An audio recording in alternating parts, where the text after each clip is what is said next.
समझता हूं कि कंगना रनौत जी के बारे में मैंने कल भी कहा कि मैं उनका बहुत मान सम्मान करता हूं, और उनका ही नहीं, हिमाचल प्रदेश की हर महिला का, हिमाचल प्रदेश की हर बेटी का। वो अपने को हिमाचल की बेटी कहते हैं, बहुत अच्छी बात है, वो हिमाचल की बेटी हैं, मगर उनको ये नहीं भूलना चाहिए हिमाचल में और भी ऐसी 15 से 20 लाख बेटियां हैं जिन्होंने हिमाचल प्रदेश का नाम अपने अपने क्षेत्र में रोशन किया है और भविष्य में करेंगी।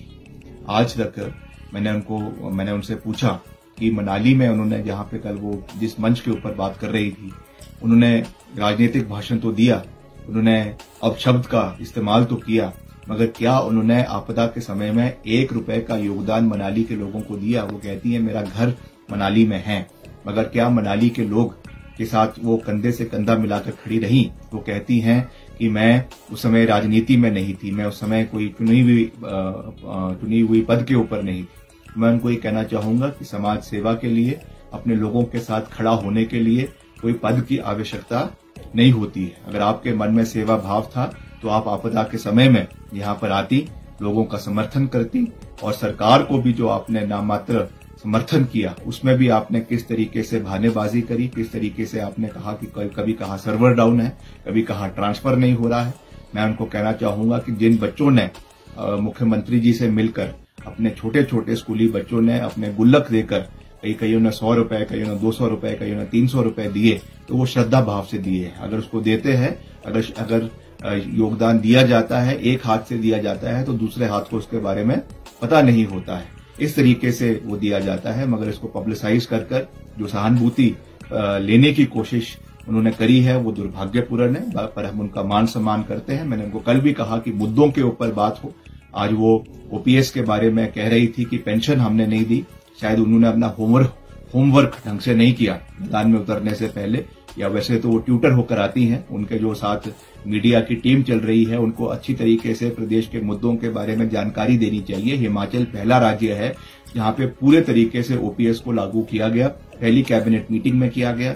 अगर वो इतनी ही हितैषी प्रदेश के कर्मचारियों की है तो मैं उनसे निवेदन करूंगा कि जो 9,000 करोड़ रुपए हिमाचल प्रदेश के कर्मचारियों के केंद्र सरकार के पास फंसे हुए हैं, उसको रिलीज करवाने के लिए मोदी जी से बात करें, ताकि वो पैसा हिमाचल के कर्मचारियों को मिले और हिमाचल के कर्मचारियों को जो हमने ओपीएस के लाभ दिया है उसका पूरा लाभ हमारे साथियों को प्रदेश के अंदर मिले। इस सोच के साथ हमें आगे बढ़ना है। बाकी मैं यही विश्वास दिलाना चाहता हूं कि हिमाचल में ये चुनाव मुद्दों के ऊपर लड़े जाएंगे, ग्लैमराइज तरीके से चुनाव नहीं लड़े जाते हैं। बड़ी बड़ी बातें करने से लोगों के दिल नहीं जीते जाते, उसके लिए काम करना पड़ता है। उन्होंने पिछले कल जो है वो हमारे पूर्वजों की बात करी है, हमें उनसे कोई सर्टिफिकेट लेने की आवश्यकता नहीं है। वीरभद्र सिंह जी हिमाचल प्रदेश के 6 बार मुख्यमंत्री रहे। अगर उन्हें राजा कहा जाता है तो इसलिए नहीं कि वो किसी रियासत के राजा थे, इसलिए कहा जाता है कि 6 बार वो हिमाचल प्रदेश के इलेक्टेड चीफ मिनिस्टर बने हैं, और आज तक इतने लंबे समय तक प्रदेश में कोई मुख्यमंत्री नहीं रहा। केंद्रीय मंत्री रहे, 3 बार मंडी के सांसद रहे। इसलिए इस तरीके की बेतुकी बातें करना, मैं समझता हूं कि उससे लोगों का दिल नहीं जीता जाएगा। ये एक लोकतांत्रिक प्रणाली है।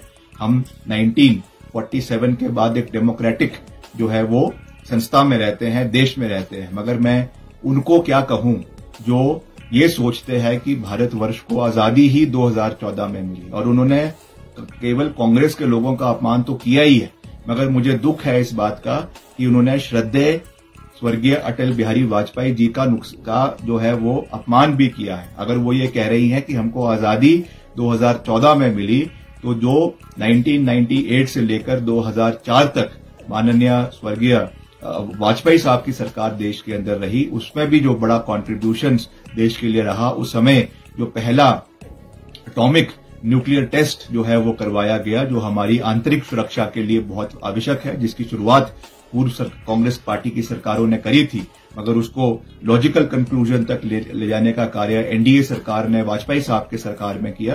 तो इस समय वो केवल पूर्व की कांग्रेस सरकारों को तो अपमान कर ही रही है, मगर जो भाजपा की एनडीए सरकारें भी पूर्व में रही है वाजपेयी जी के समय में, उनका भी वो अपमान कर रही है।